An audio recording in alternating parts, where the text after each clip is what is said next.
latest update lang po tayo mga idol sa ginagawa po namin. Gaya po nang nakikita nyo, nasa gitna po kami ng kagubatan. Umuulan po dito ngayon kaya nakakaputi po sila. Ito po medyo umaraw na kaya inaayos po nila yung pagbabagsakan po ng halo kasi maghahalo po dun sa taas po ng bundok yung ginawan po namin dun. Yan, pababa po dyan sa ginagawa po namin.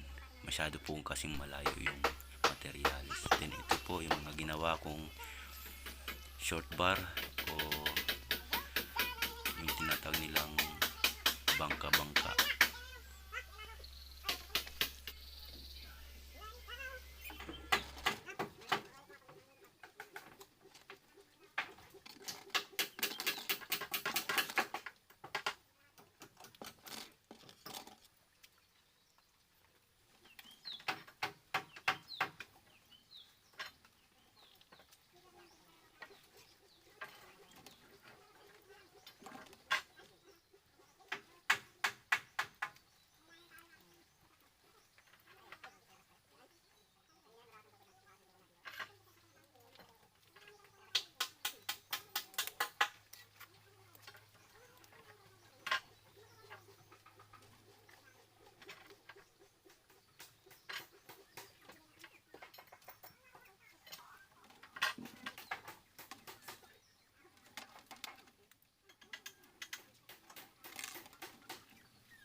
Dito po mga idol, tinatapos ko na po yung iba pong mga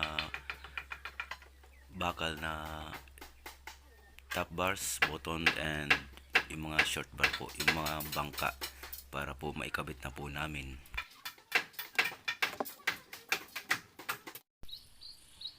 Ito na po yung iba pong nagawa na forma na po para ready na po para sa buhos.